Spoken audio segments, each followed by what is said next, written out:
perkenalkan, nama saya Monica Reisa Valenkartika Dewi, biasa dipanggil Reisa, dengan NIM 2314 Di sini saya akan menjelaskan mengenai makalah saya yang berjudul Pencemaran Air Tanah.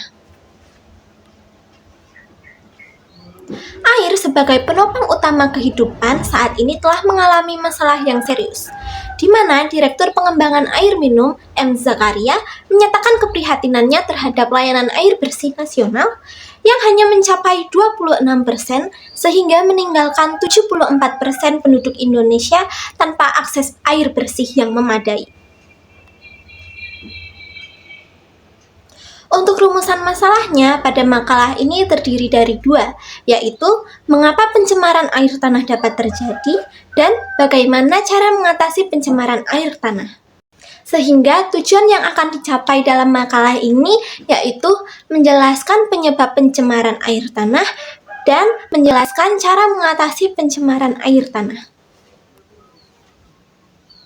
Dalam makalah ini, landasan berpikir yang digunakan ada 3, yaitu air tanah, pencemaran air, dan dampak pencemaran, di mana air tanah merupakan air yang terdapat di bawah permukaan tanah pada suatu lapisan yang mengandung air. Selanjutnya, pencemaran air, yaitu masuknya suatu komponen ke dalam air yang menyebabkan air tidak berfungsi lagi sebagaimana mestinya, yang misalnya karena masuknya sampah. Nah, dari masuknya sampah ini, yang tadinya air dapat digunakan untuk minum, menjadi tidak dapat digunakan untuk minum. Seperti itu. Lalu, untuk dampak pencemaran, yaitu mencemari air minum, pakan ternak, menyebabkan ketidakseimbangan ekosistem di sungai dan danau, serta dari pencemaran air ini akan menyebabkan terjadinya hujan asam, di mana hujan asam ini akan membuat hutan menjadi rusak. Untuk pembahasannya, yang pertama, penyebab pencemaran air. Nah, penyebab pencemaran air yang pertama itu karena membuang sampah sembarangan. Nah, dari membuang sampah sembarangan ini akan menyebabkan air sungai menjadi keruh. Nah, keruhnya air sungai ini menunjukkan bahwa adanya erosi yang sedang terjadi di sungai tersebut.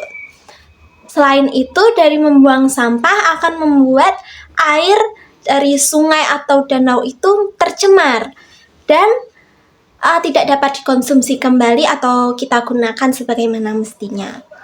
Lalu penyebab pencemaran selanjutnya yaitu limbah pabrik yang dibuang sembarangan tanpa diolah terlebih dahulu, di mana limbah pabrik yang tidak diolah terlebih dahulu akan mengandung zat-zat berbahaya. Nah, zat-zat berbahaya ini akan membuat air tercemar dan juga tidak baik untuk kita konsumsi atau kita pergunakan.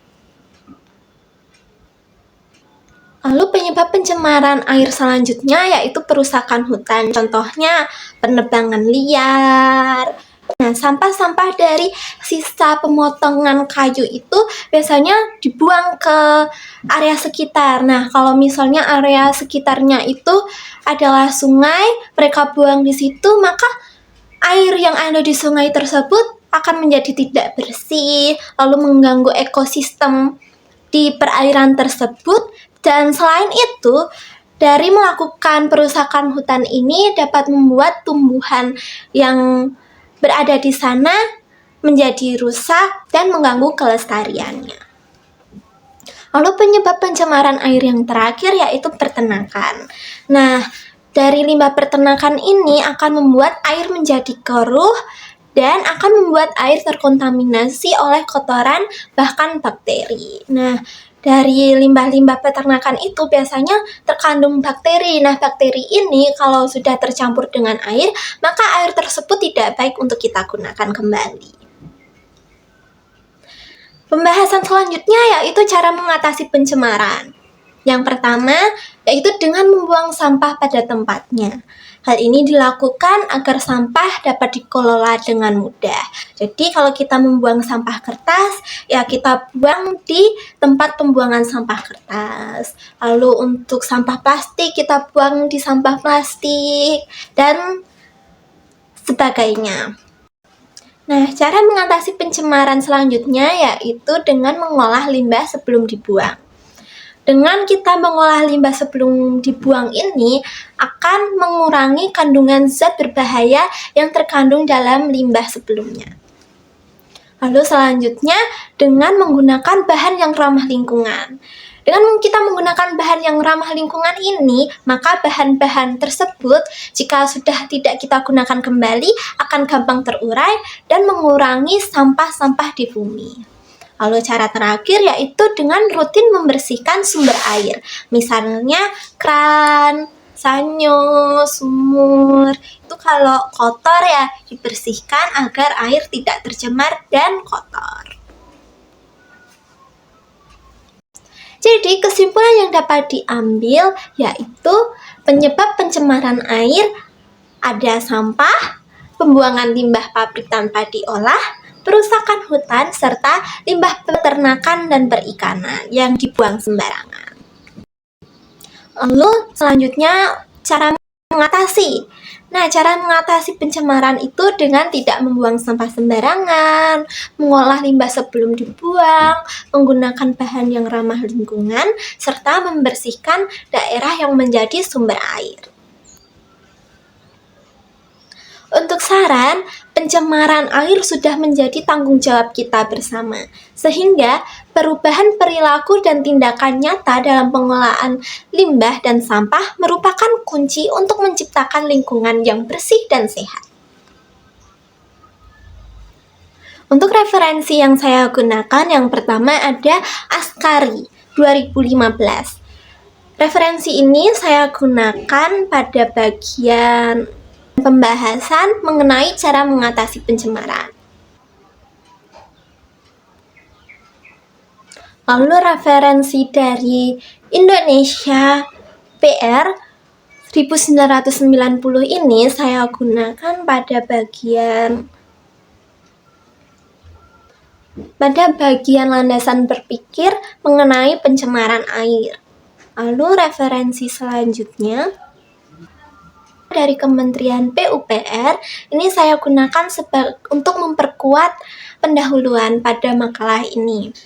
Lalu referensi selanjutnya yaitu Laila Stuti DKK 2018. Saya gunakan pada bagian pembahasan mengenai penyebab pencemaran air.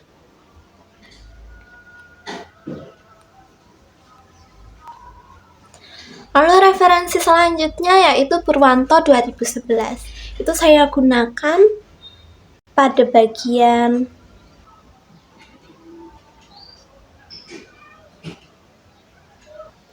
landasan berpikir mengenai air tanah.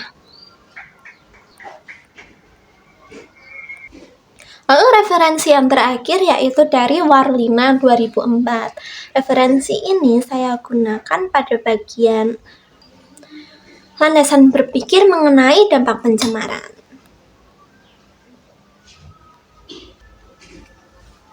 Sekian hal yang dapat saya sampaikan, kurang lebihnya mohon maaf. Terima kasih. Bye-bye semuanya.